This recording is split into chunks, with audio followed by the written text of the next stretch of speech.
Santa Casa e você. Apoio Pasteur, Medicina Diagnóstica. Hospital de Olhos Grotoni, referência em tecnologia. APO, assistência personalizada odontológica. Plano de Saúde Santa Casa, o melhor atendimento em plano de saúde. E Unimes, há 5 décadas investindo em educação.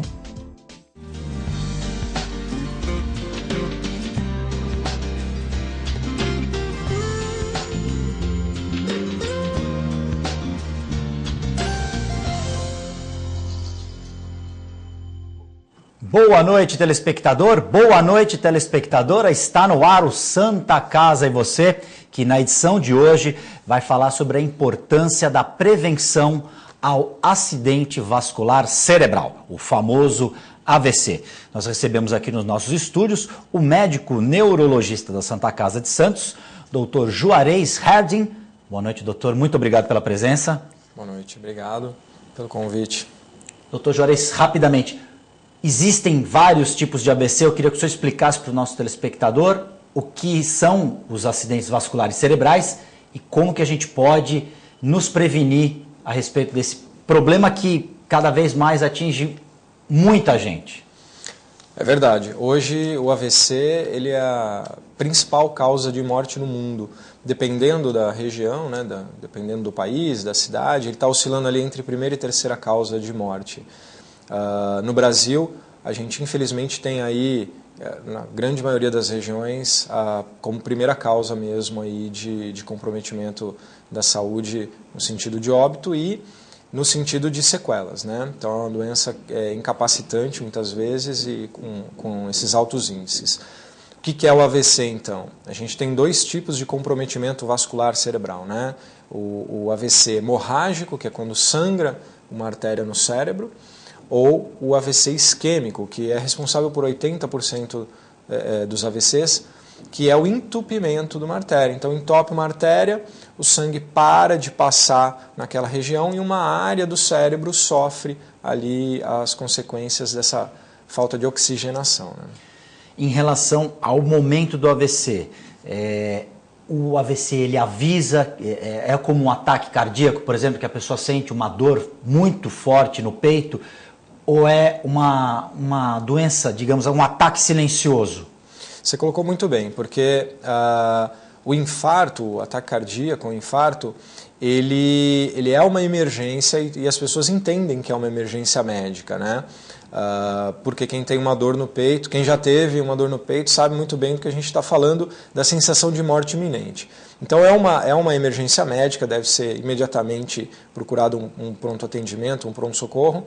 E o AVC é a mesma coisa, exatamente a mesma doença, só que no cérebro e não no coração. E ambos são órgãos vitais, né? Órgãos nobres que a gente chama.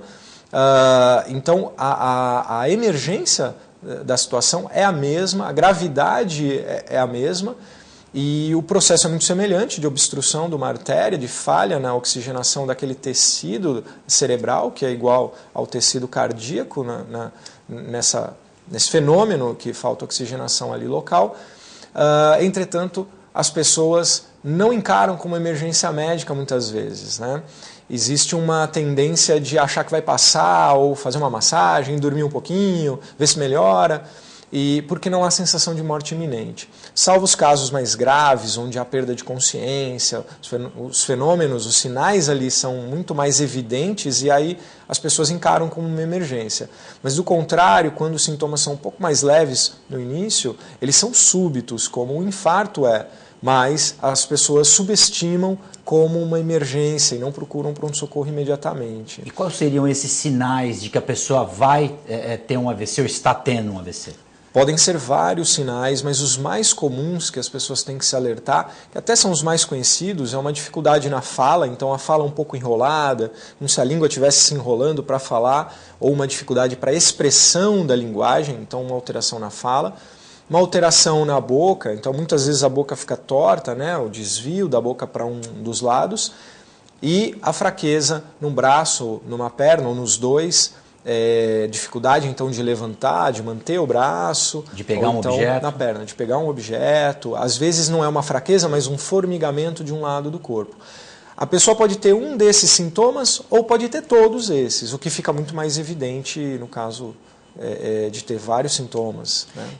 Tendo um desses sintomas, o que a pessoa ou a família, quem estiver com essa pessoa, deve fazer? Correr imediatamente para o pronto-socorro. Não é deitar, isso passa, é uma tontura, vou tomar um outro remédio para ver se passa. É ir ao médico imediatamente. Exatamente. A gente tem, no caso de um AVC hemorrágico, sangue dentro da caixa craniana é sempre uma emergência, não dá para brincar com isso. E no caso do AVC isquêmico, a gente só tem 4 horas e meia para tentar reverter esse dano, fazendo o uso de um medicamento que vai dissolver o coágulo. Passou 4 horas e meia do início dos sintomas, a gente perde essa janela pelo risco de hemorragias, de complicações e pela ineficácia do medicamento depois de tanto tempo. Então a gente tem 4 horas e meia para identificar o problema, correr para o pronto-socorro, ser avaliado, fazer os exames, entrar no protocolo, que é um protocolo detalhado para fazer essa medicação e aplicar a medicação. Então, se correr dá, principalmente que a gente está numa região aí que, apesar do nosso trânsito, favorece pelas distâncias não serem tão grandes como você está, de repente, numa grande São Paulo.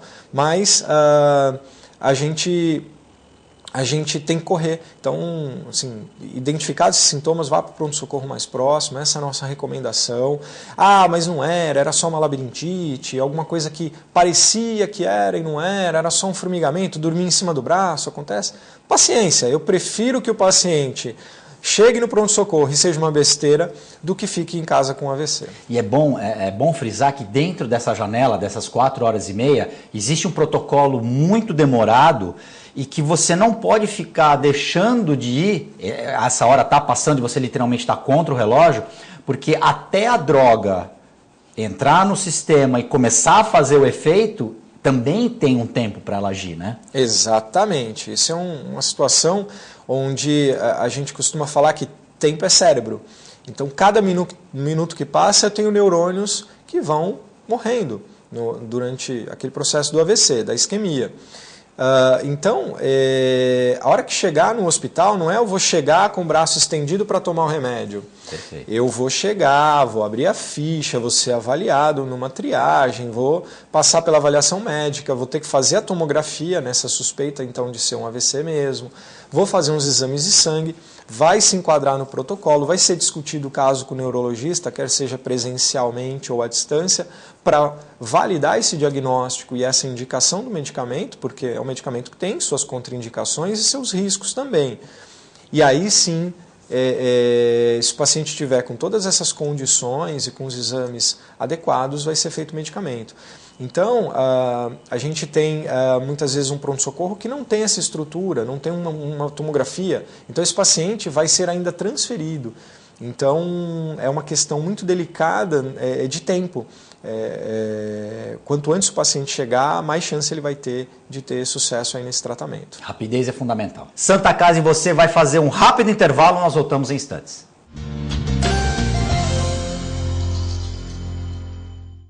Você já conhece o plano que tem mais carinho por você.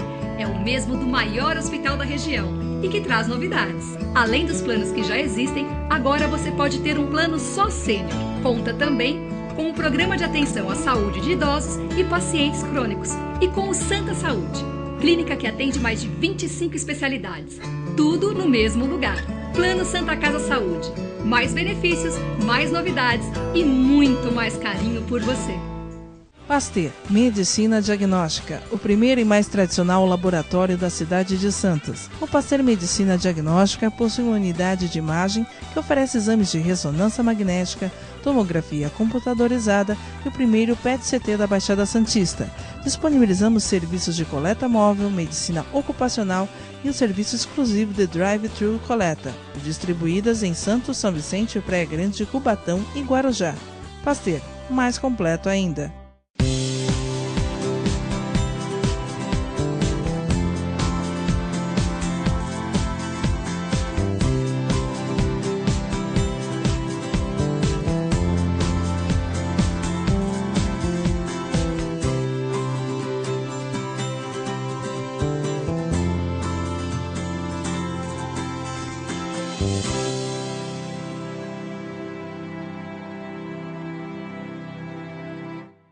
APO Planos Odontológicos Empresariais. Há 15 anos cuidando da saúde bucal de seus funcionários, com mais de 200 dentistas credenciados e cobertura em todo o território nacional. Central de atendimento exclusiva, planos extensivos à família, controle de qualidade permanente e liberação online de vários procedimentos. Faça como as grandes empresas da região e contrate o plano de saúde empresarial da APO. Atendemos empresas a partir de 3 funcionários. Em Santos, ligue 2104-4000 ou acesse apoodonto.com.br. Como é bom ter história para contar, fazer acontecer com os amigos, surpreender a si mesmo, mirar referências e até mesmo virar uma delas, sentir orgulho dos feitos e ter a certeza de que tudo valeu a pena. O melhor de contar história é bater no peito para dizer que faz parte dela, para no futuro escrever a própria história. Unimes, há 5 décadas investindo em educação. Se você quer algo diferente e está por dentro de tudo que acontece em sua cidade, mande dicas, sugestões de pauta pela nossa fanpage, facebook.com/tvcom.santos. Interaja com a programação da sua TV Com. TV Com, interagindo com você.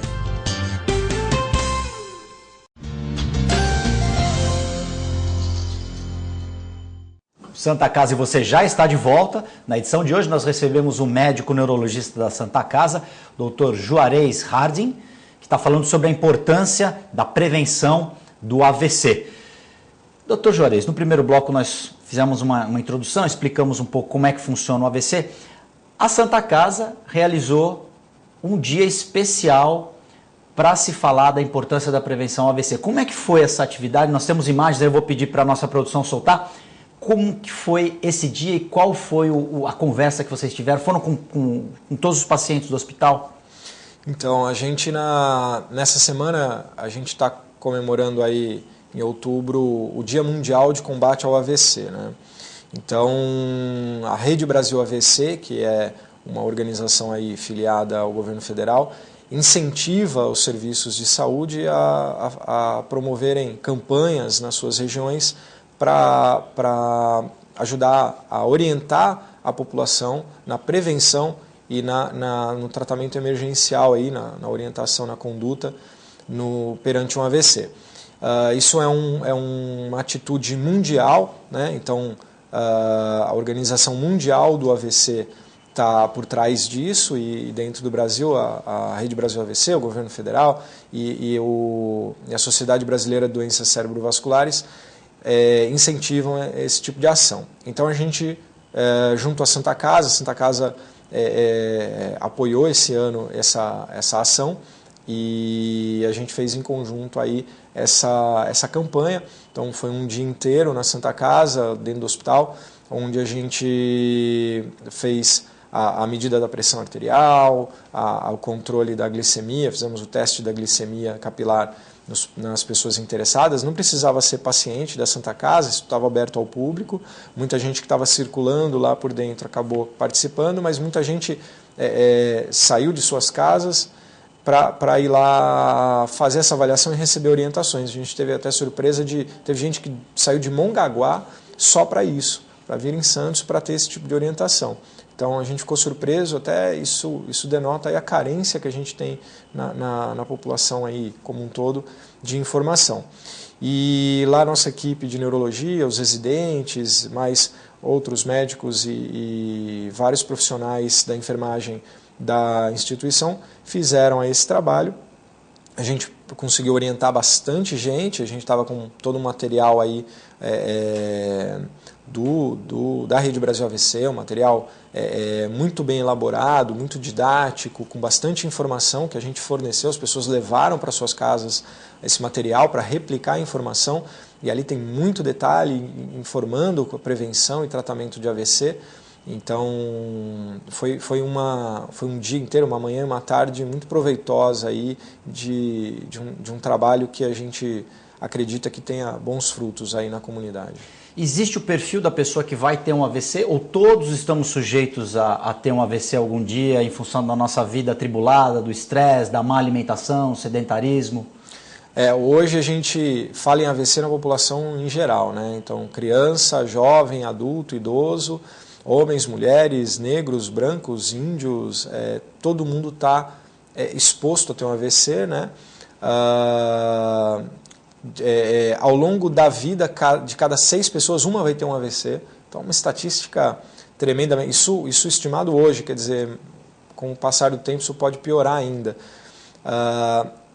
Só que, claro que as causas nos jovens e nos idosos, elas mudam um pouco. O resultado acaba sendo o mesmo, o tratamento na emergência é semelhante, mas as causas são diferentes, então a ação preventiva também muda um pouquinho.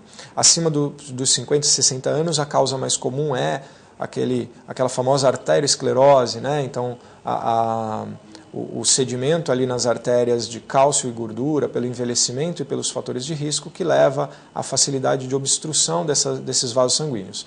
As causas cardíacas também aumentam com a idade. Não que um jovem não possa ter, hoje a gente vê 20 e poucos, 30 e poucos anos, muita gente tendo AVC por essas causas, né? Por causa do estilo de vida, má alimentação, hipertensão, diabetes. Então, são as principais causas, né? Então, hipertensão, diabetes, o sedentarismo, obesidade, colesterol alto, alimentação, cigarro, álcool, tudo isso são fatores de risco aí que a gente tem que atuar, modificar para poder diminuir aí a incidência dos AVCs. Em relação ao investimento na prevenção, o que isso significa em relação a tratar um paciente que fica sequelado? É muito mais fácil, acredito, prevenir esse AVC do que tratar um sequelado. Com certeza. Assim, o custo hoje para a família, para o próprio paciente, para um plano de saúde ou seja para o serviço público, ele é extremamente alto, um custo para quem teve um AVC, né? Só quem já teve um AVC na família sabe o impacto no dia a dia, não só remédio, fralda, mas o impacto de deixar de trabalhar, de ter que se aposentar por invalidez e não prover o que deveria para a sua família. Então o impacto econômico é enorme, é muito maior para todo mundo. E o impacto de prevenção é muito mais fácil, né? O custo para a prevenção é muito menor. Então, sem dúvida, a ação preventiva ela tem que ser reforçada diuturnamente, quando se fala na verdade, em inúmeras doenças, mas quando se fala em doenças vasculares, né, a prevenção é muito positiva, muito impactante e é relativamente fácil de fazer, né? Porque você só precisa estruturar a rede básica, não a rede mais complexa de saúde, né? Você não precisa de grandes equipamentos e de grandes profissionais subespecializados e de grandes estruturas, porque a prevenção é feita ali no nível primário da saúde, que é mais barato, mais fácil, mais rápida e sempre necessária, né? O que a gente precisa é ter uma saúde próxima da população e que identifique nessa população a necessidade de algum programa de prevenção. Saber o que essa população está pensando, se ela tem o hábito de ir ao médico regularmente, se não tem, descolar o tabu de que, olha, eu vou tomar um remedinho aqui, isso vai melhorar, essa automedicação que parece ser uma coisa cultural e que é difícil. Eu acho que você como médico pode dizer melhor. Sim. Essa questão da automedicação e a pessoa, não, eu tomei ali um AS para afinar o sangue, eu achei porque o meu amigo falou que isso funciona, então desmistificar isso. E teve alguns sintomas desses que você falou, correr e procurar atendimento especializado, né, doutor? Exatamente. Hoje, infelizmente, por mais ações preventivas que a gente faça, o mundo não vai ser perfeito. Mas hoje as pessoas, assim, cada vez mais, elas subestimam muito os riscos, os agravos à saúde, né? É comum a gente ter um paciente que interna por um AVC e a gente perguntou, o senhor fuma? Não, eu parei. Quando o senhor parou? Hoje. Então, assim, no trajeto, né, da ambulância para cá. Decidi que não vou mais fumar. Então, precisa acontecer algo muito grave na saúde das pessoas para elas passarem a se cuidar. Isso, infelizmente, é uma mentalidade do ser humano, do brasileiro muito. O brasileiro pensa muito, talvez a gente trabalhe demais, a gente corra demais e se cuide de menos, né? Em outros países a cultura é diferente.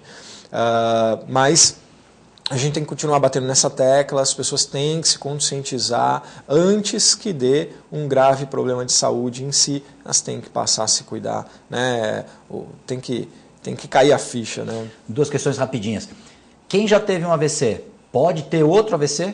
Sim. E não é uma coisa risco. Que tem uma, tá vacinado, digamos assim, não vai ter mais. Não. Corre o risco de ter outro. Pelo contrário, a incidência da recorrência é maior.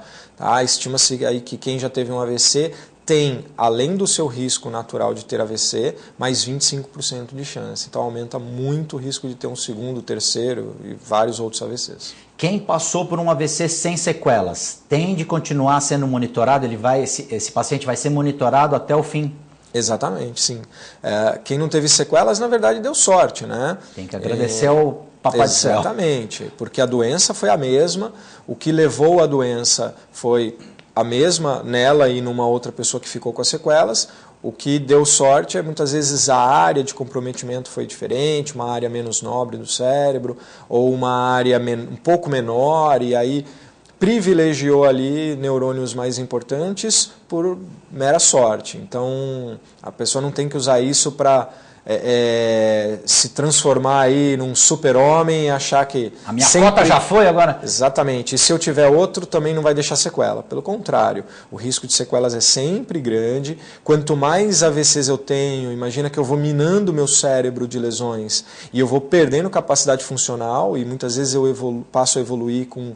não esses sinais de AVC clássicos, mas eu passo ao longo do tempo a evoluir num processo de demência, como se fosse um Alzheimer. Eu começo a perder memória, atenção, concentração, minha linguagem começa a ficar prejudicada, começa a ter um desempenho funcional ruim e passo a ir atrofiando meu cérebro por várias áreas que foram comprometidas e funcionalmente há um prejuízo geral na minha função cerebral. Então, as pessoas, não é porque não teve sequela que não tem que botar uma baita de uma bandeirinha vermelha aí na sua história e dali para frente, se não mudou antes, mudar dali para frente. E aí vai ter que sempre ter um acompanhamento do médico neurologista. Sem dúvida. Doutor Juarez, infelizmente o nosso tempo acabou. Eu queria agradecer muito a sua presença aqui, pelas informações, e espero que essas informações tenham chegado de bom tom no nosso telespectador e que eles... tenham na prevenção o melhor remédio, diria. Muito obrigado. Com certeza. Obrigado, agradeço aí a oportunidade e a dica é essa. Se cuidem e ao menor sinal de algo que possa parecer um AVC, corram imediatamente para um serviço de emergência. Santa Casa e você fica por aqui, nós voltamos na próxima edição.